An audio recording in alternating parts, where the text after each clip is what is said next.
Okay. You want somebody to move them from the minutes, accept the minutes? Yes, please. Okay, I'll move to accept the minutes.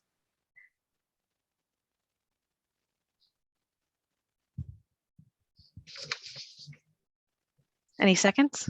I'll second it. Okay, thank you. All in favor?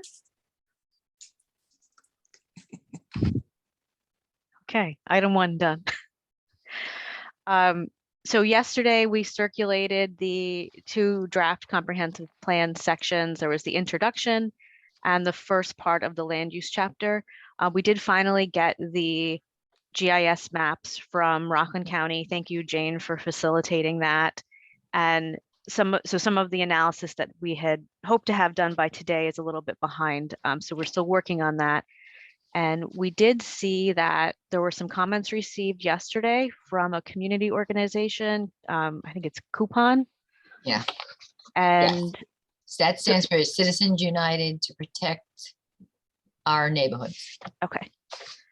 So we're going through those, and I think a lot of the things that we are developing right now will address some of the questions that are in their letter. And some of those items that are in the letter will be something that is fleshed out beyond the comprehensive plan process. So the goal of the comprehensive plan is to come up with the overarching recommendations and have some detail, but the full like nitty gritty of what exactly the zoning code is going to say would be in the next step. So after the comprehensive plan is adopted, then the town would embark on updating the physical zoning code.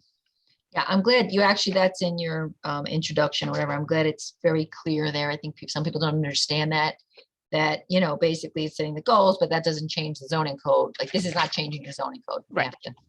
That's more work after this. That's more work after this. Exactly. So first up, I can pull up the introduction and we see if there's any questions or comments on that.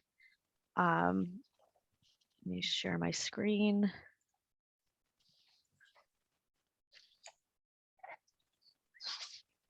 So as we went through at the last meeting, we've been developing the format. So that's a lot of what we worked on over the last couple of weeks is getting the format set for Orangetown.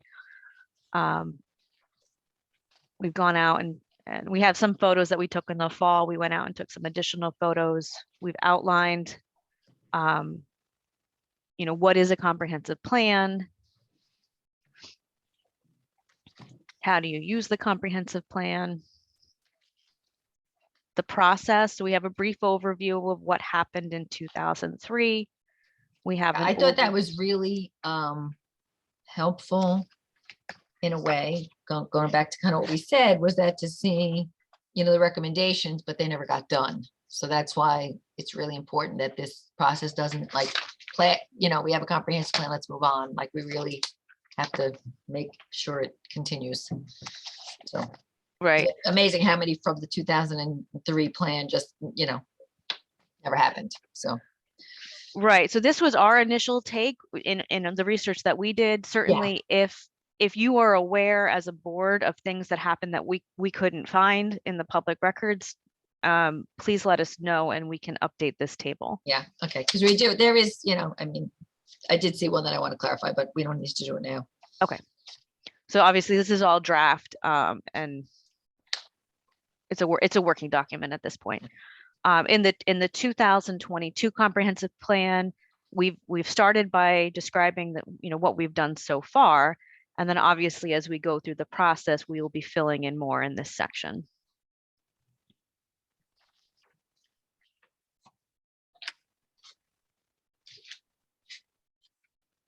These are the goals that we've been discussing.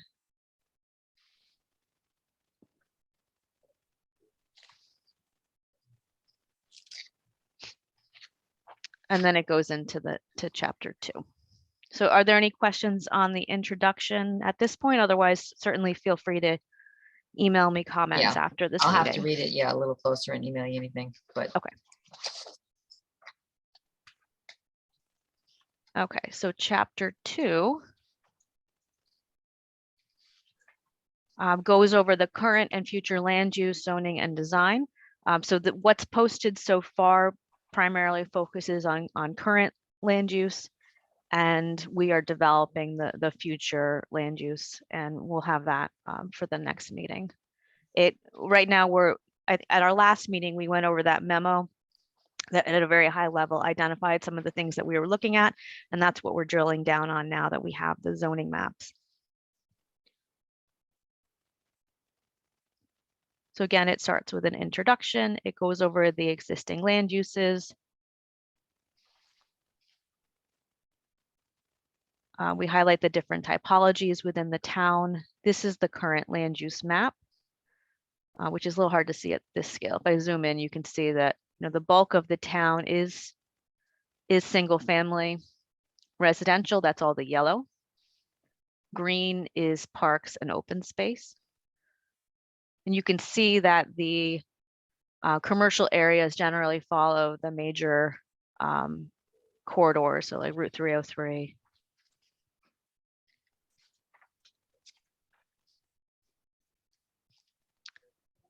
We've looked at a comparison of land use within the town between 2010 and 2020. There haven't been any major shifts. There's just some slight adjustments, a slight increase in commercial, a slight increase in institutional and industrial. Infrastructure stayed constant, recreation and entertainment stayed pretty constant. Residential, the same. A slight Ashley? decrease in vacant land. Ashley, can I ask a question? Yes. It's Jane. So you say like there's an increase in commercial. Is that a number based on that there was new development, or were there zone changes that took place? This is based on the land use classification. So it ties back to that zoning map. So if there was a piece of land that was previously vacant land, but now it was, in the last 10 years, it's been developed and is now taxed as a commercial parcel, that would be where that switch would be. All right. So it wasn't like they took a residential property and made it commercial. It's just it was undeveloped. Right. It was undeveloped. And so that's where you see the biggest shift between, so like, that's why vacant land dropped. There are some slight discrepancies in the total acreages, and that is because of the data sets that we were using. We got the data sets from Rockland County, and the 2010 versus 2020 data sets, the lines are slightly off, and over the entire town, that adds up to about a 20-acre discrepancy. And it's very hard to figure out exactly where those changes are to reconcile it.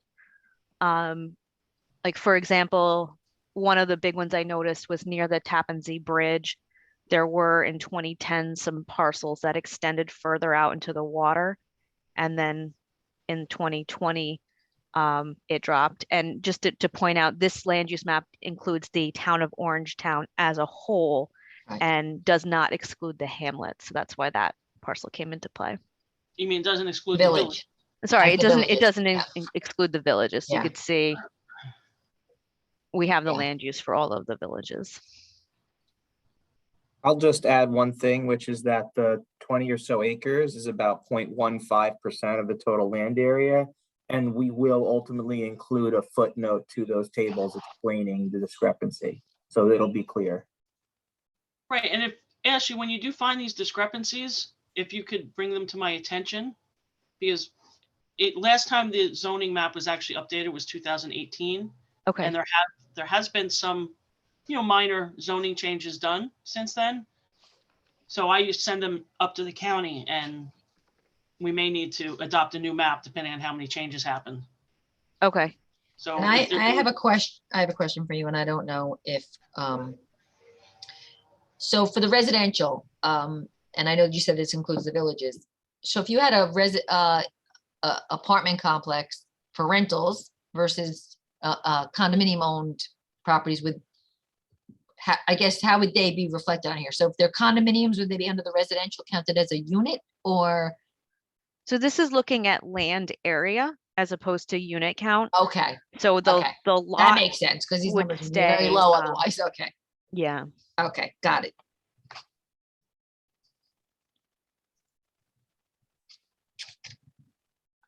Okay. Right, it says acres right there, correct, okay. We did do some analysis of the, you know, the percentages of land, and we did do a breakdown of what that means in terms of single family. So 40% of the land area is zoned, is used as residential land, and of that 92% is single family. And 8% is multifamily. And again, that's the whole town. That's the whole town inclusive of the villages. We Right. can break out just the unincorporated areas from that. Yeah, I think that would be helpful. Okay. Yes, I do, because Nyack and, you know, Right. the villages have Their a own, lot more multifamily than the unincorporated portion. Okay, we can do that. yeah, I think that'd be interesting to see.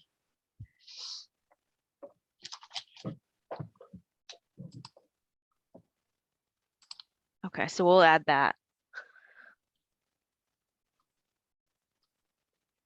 We have an overview of each of the hamlets. So in the land use section, it's at a very high level, basically, you know, how large is it? If we have the population based on the census, what the population is, where the major intersections are.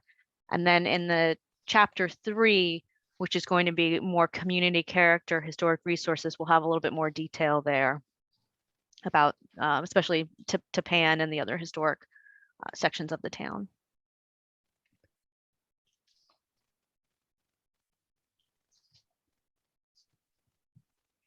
We did include South Nyack as a hamlet because of the dissolution of the village.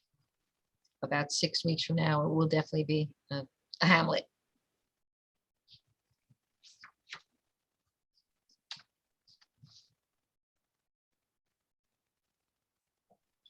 Wow, I didn't know Spark Hill was so small.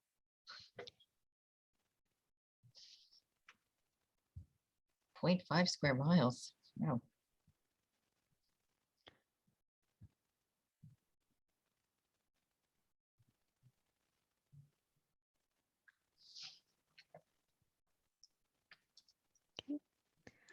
We've calculated the percentage of land that's dedicated to parks and open space. That's you know, roughly 17% of the town is public parks and open space, and 14% is vacant or undeveloped properties.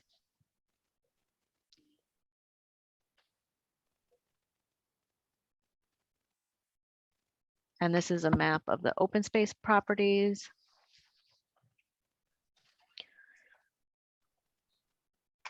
We've mapped the steep slopes within the town, which, as you can imagine, is, you know, heavily steep slopes near the Hudson River and along the Palisades, so Upper Grandview and the parkland. Well, you also have some rolling hills as you get further west.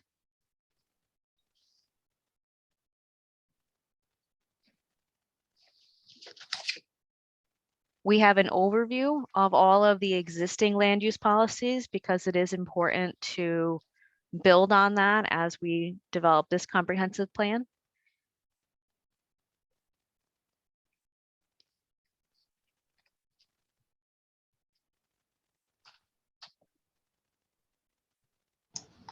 Ashley, are you guys looking at then in detail the Route 303 overlay? We have been looking into the Route 303 overlay because it has been such a front and center issue when in all of our public outreach so far. It's clear that there are concerns about the way that overlay is set up. Yeah, I think the intent was Right. good, but because most of the properties are already developed, trying to incorporate that overlay to a lot of the existing properties has been a problem. Yeah. So I don't know if that can be you know, that part of the zoning code can be looked at and adjusted moving forward to try to achieve what they wanted to achieve the first time, but have it actually work.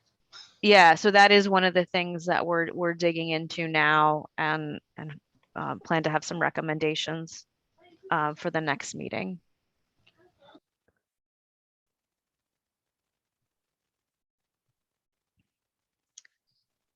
So we also go over the Rockland County Comprehensive Plan. We have an overview of the Orangetown Bike Study, the Pearl River TOD, which some of this we plan to bring into the economic development chapter, which is chapter 6.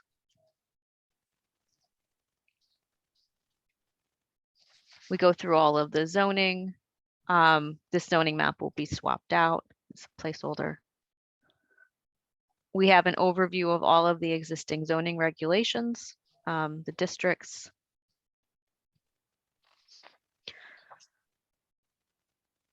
This is a residential development in Pearl River. And just curious, is this something that has been generally well received within the town, or? I would say yes. That's the Okay. Hollows up at, up here. I guess it's more, that's an over 55 community that has both townhouse style. And then there's a building that's like, you know, apartment style condos or whatever. Okay. I mean, they did a nice job. I'll tell you one thing, they sell quick and they sell for a lot of money. So somebody Right. likes it. There's actually a second phase of this is, you know, under construction. No, and no, no, and no, the no, no. third. No, that's not, that's the club. This is the Right, Hollow. right, the club, which is across, but Right, but that's rentals. so This is for purchase. But of Okay. course, Right. the street is going to be rentals. Okay. yes, and there's already one that's done, one that's under construction, and another one that's going through the approval process for the club that Teresa referenced. Okay.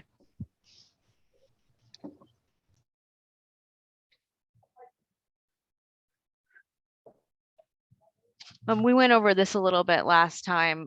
We've taken a look at where there are uses that, you know, overlap between zoning districts and whether there's the possibility of merging any of these. I did see that that was a concern. I heard that was a concern from this group at the last meeting, and also see that that is a concern from the coupon group as well.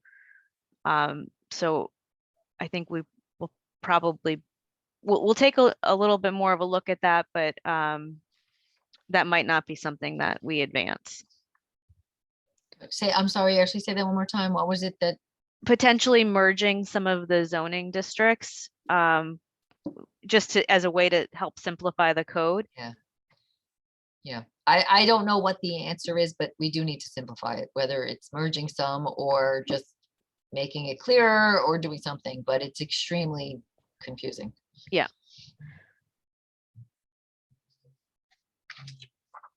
As Jane will attest to.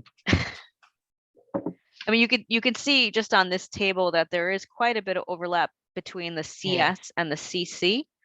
But because there's so much variation within the bulk regulations in those districts by use, it's a little hard to do a direct merge without, in some ways it just needs a total overhaul. We're not offended. You're not, you Okay. know, it's not something we all haven't thought about, but just get overwhelmed by the thought process of doing it. Yeah. Yes, totally agree, Ashley. Okay. It's a bit of a beast. Yeah, we didn't draft this, so we're not getting blamed for this. Okay. We did go through the performance standards. I understand that the performance standards were recently updated by the town in conjunction with Rockland County. And, you know, one of the things that I notice is that it's a pretty in-depth performance standards section that kind of covers everything, which is a slightly different approach than what some other zoning codes do, where they, instead of, you know, having a detailed process right up front, it'll have specific performance standards for different types of uses. So I see that you have that as well in some sections of the code. But I'm not sure if that's something that the town wanted to revisit at all, since you just went through that process. Well, I mean, I don't know, and Jane can answer this better than I can, but so we recently, which I think was a good idea, we created an industrial use committee, which is, you know, made of like professionals. It used to go to our zoning board of appeals, which then referred it to the professionals. And so it just seemed like that was an extra step. So I think we thought that this process was a little bit better, but I don't know if we've actually looked at the actual standards themselves or how that played in.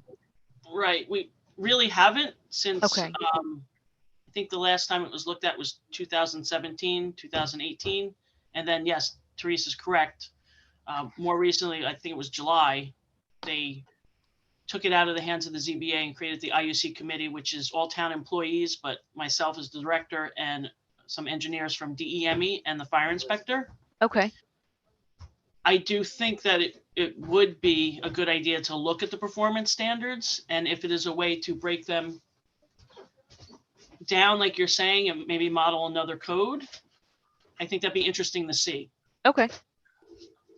Can look into that some more. And that process that has been working well so far. It sounds like it would be more effective. Yeah, I Sending think everything. so. I mean, we've reviewed 5 applications so far since it went into effect, and they seem to be going okay.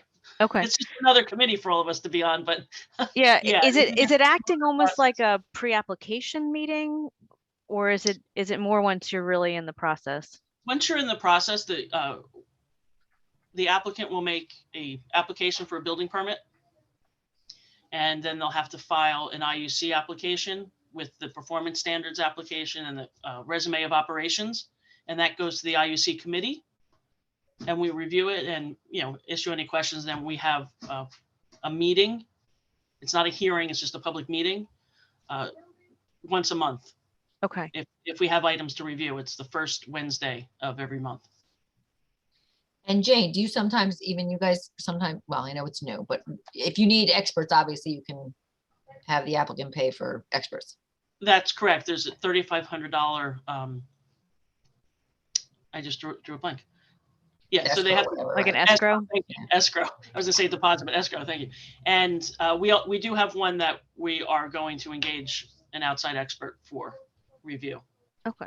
I could see that being helpful, being in advance of a planning board meeting, so that by the time it gets to the planning board meeting, some of the more technical details have been worked out. Was that the intent?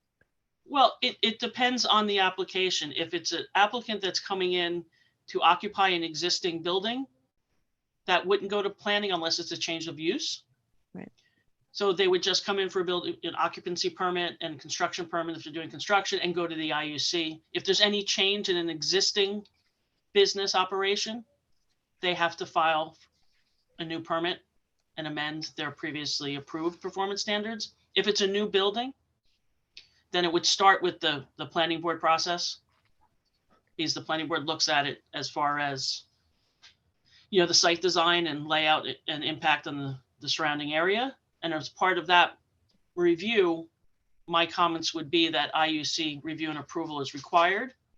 So they could still get preliminary going through the planning board and go to the IUC as a condition to get that approval. Okay.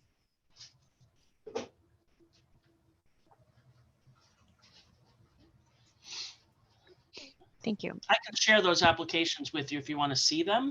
They are available on the website as well, but if you want me to send them over, I can do that. I can take a look on the website. That's a fairly unique process. It's a little different than what I've seen in some other communities. Well, we are definitely unique, Orangetown.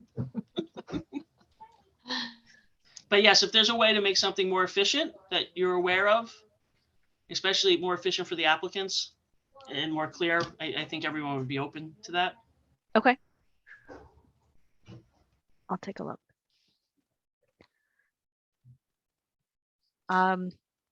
So special permit use is kind of similar to what I was saying before. So, you could update those to have some more performance standards for specific types of uses, and especially if there's any new uses that the town is interested in adding, we could look at doing specific special permit restrictions for those types of uses. You have a series of prohibited uses within your existing code. These are uses that are not allowed anywhere within the community.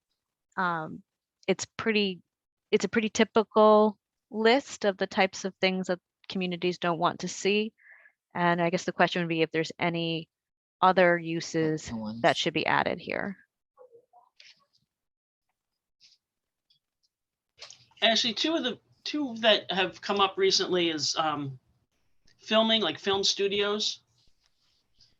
And that's actually nowhere in our code, and that's come up a few times, as well as cannabis cultivation.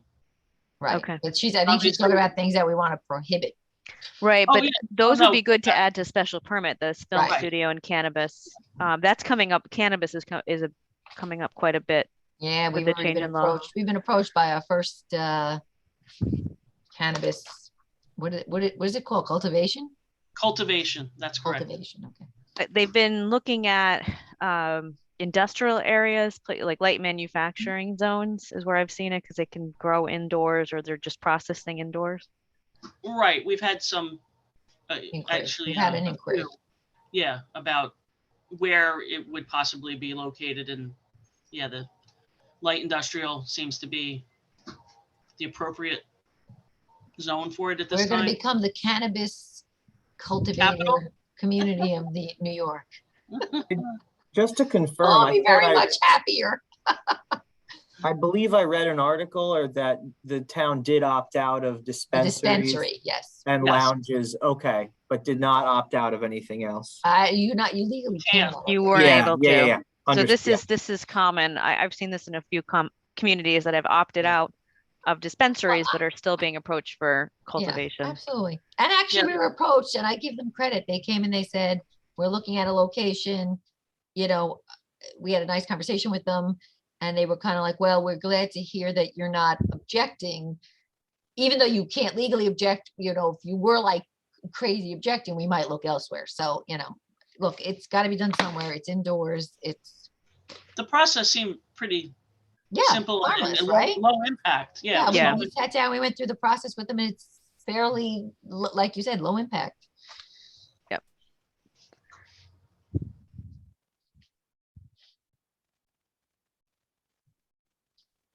Okay. So we also looked at your land development and environmental regulations.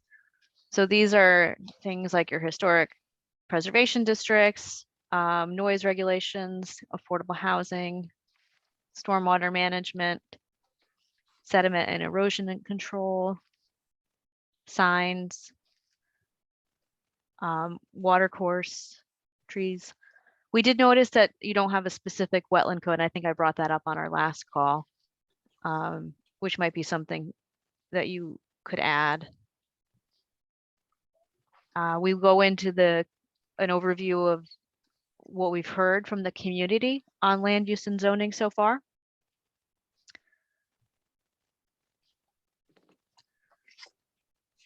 And then this is what's going to be leading into, you know, what we're further developing with the specific land use and zoning recommendations, The meat and potatoes. the meat and potatoes. Spoken like a real Irish woman. Yep. So that's about where we are so far. This is the introduction to that next section, and then we'll have the meat and potatoes to follow. See, you learned something new. Okay. Stop share. So that's where we are. I think the next thing on the agenda, I guess, you know, everyone has got a link to these files yesterday. Take some time to read through them. Yep. Please email us any questions or comments or edits. And then the next meeting, we haven't set the next meeting yet. So that could either be on March 9th or March 16th if we want to stick with Wednesdays. March 9th is fine with me, and March 16th is fine with me. So whatever works better for everybody is fine with me. I would just say that we have a PRC on the 9th, so that's Okay. probably gonna be difficult for some of us. Okay, so the 16th is better.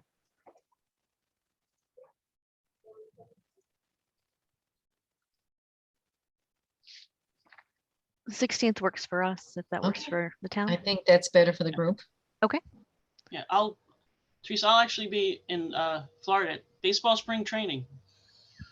Wow, college, you play baseball?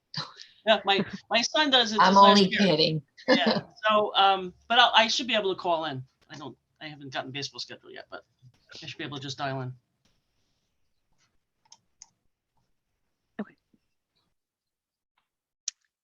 right, so we're set for the 16th. And So this is at 10 again, right? 10 a.m. Yeah, that works for me. and then we're still all set for the next big public workshop will be at the end of April, April 28th, and we're working on pulling together the materials for that.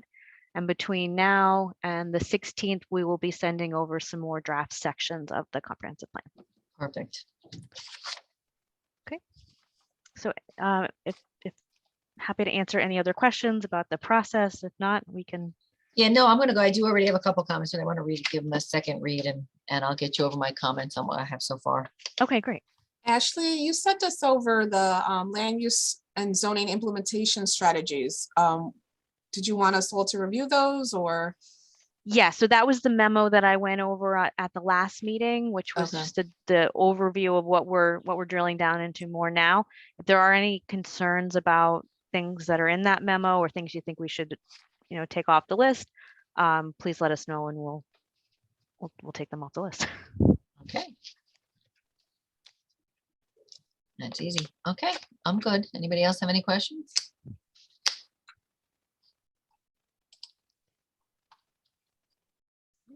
Okay, so just I'm Thank gonna you take a all. motion to close.